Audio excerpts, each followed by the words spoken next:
Good to see you. That's fun. Good to see y'all. Really fun.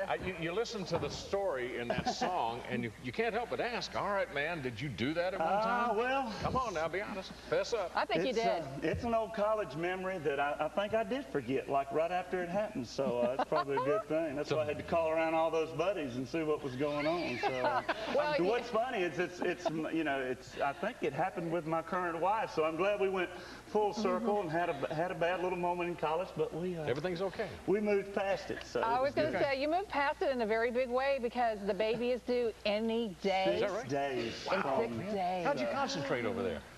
You know what? It's really tough to concentrate on anything now. We're doing a little addition to the house, so my yard's tore all up, and she's in there crying because the yard's tore up and the baby's on the way. So, yeah, anybody got any advice? I'm going to need it after the show, so help me out. Well, this man has had a baby or two. So, do you have a pager on? Like, what would happen if right now Caroline paged you and said, honey, well, it's happening? First I would need to be resuscitated in the floor, and then we can get on. We'll worry about that. Yeah, you got to get me up because see, I'm the baby. You got to realize that. Yeah. I'm the baby, so I got to get. I got 6 days to kind of get married to the fact that. Have you gone to classes or anything? Have you discussed what's expected of you? Not really. Well, you get ready to faint then, man. You know, I'm out with Dirks Bentley right now, and Dirks didn't hire any psychologists or anything to come out. Dirks is he works so much, so when I do the shows with him, you know, but that's what's funny. My wife has been great, and when we knew I'm kind of out on tour, and certainly as a touring musician, you're traveling everywhere, and she's like, well, just do your best to be here for the baby, and I'm like, Caroline, I said, I'm going to be here for the birth of our child. So I have like 3 shows this weekend where we'll have a plane at a local airport on the runway. So I'm not going to miss it. You are a good husband. Yes, you are. Good husband.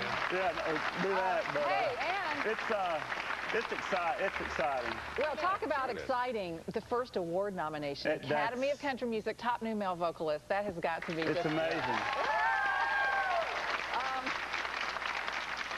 And so, who's in the category with you? Is it Jake Owen? It's me, Jake Owen, and Jack Ingram. And Jack Ingram, The neatest thing about the category is 2 or 3 weeks ago, me, Jake, and Jack, and Lila McCann was also on it, but as far as all the guys, me, Jake, and Jack were on a St. Jude benefit. Oh, I'm forgetting out this guy named Randy Owens. So, that guy. Yeah, he was on there too. That's a whole other story in itself. It was the first time I'd ever got to meet Randy. Well, and you're such a huge Alabama fan, I know that. I got to sing background with Randy Owen on Dixieland Delight, Mountain Music, She and I. It was one of the best experiences of my life. How cool is that?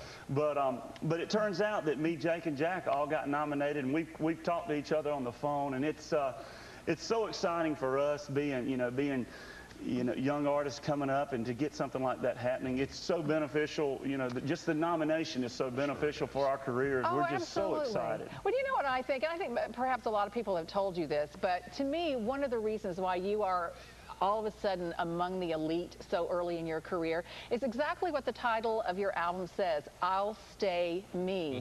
This man is nothing but what you see. You know, sometimes, you know, like in the rock and roll photographs, the stars kind of try to look like, you know, like very serious.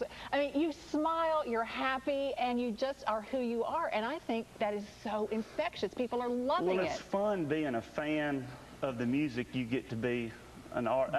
It's bizarre. I mean, I'm on the Crook and Chase show. That's the weirdest thing. I mean, it's so it is weird. I mean, I was backstage. I can understand it is bizarre. but I was backstage, you know, talking to Bobby Bare, and I remember being a child in my room. I had a little cassette, you know, singing along to Marie Laveau and Did you really?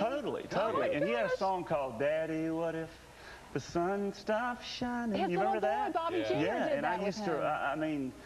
So it's amazing to be back there and watch him out here. Do me a favor. We're in the early stages of your career. Get your guitar there, because I want you to do a little bit of your new single, which you're about to release, called Countryman. New single is coming out. But let's point out the fact that once you have all these gazillion hit records, that's when you look to the camera and you look pouty. You know, you don't smile. You know, you got to look serious. Yeah, how about a close-up pouty look here? See? Oh, but see. Like it's hard to do. You can't do it. It's hard to do. I'm sorry. You are so heart-meltingly handsome when you smile. I'd say keep smiling. Don't you agree, girls? All right, yeah. Okay. Mr. Heart Melt, if you would. Oh, stop it. Stop it. Come on. How about a little bit of country, man? A little sampling of what's going to be. Yeah, we'll do. This is the single that's out now, and it's certainly kind of along the lines of the theme of "I'll Stay Me." But I won't do the intro and show you how bad of a guitar player I am. So this way goes: you need hands, rough, not soft, to come and warm you up in that cold hay loft. Let me hold you, little darling, in my big strong arms. Can't get these kind of muscles anywhere but a farm. Hey, I'm a country man. A city boy can't do the things I can. I can grow my own groceries and salt cure a ham. Hey, baby, I'm a country man. There he is. He'll stay here. That's Bryan. We'll be right back.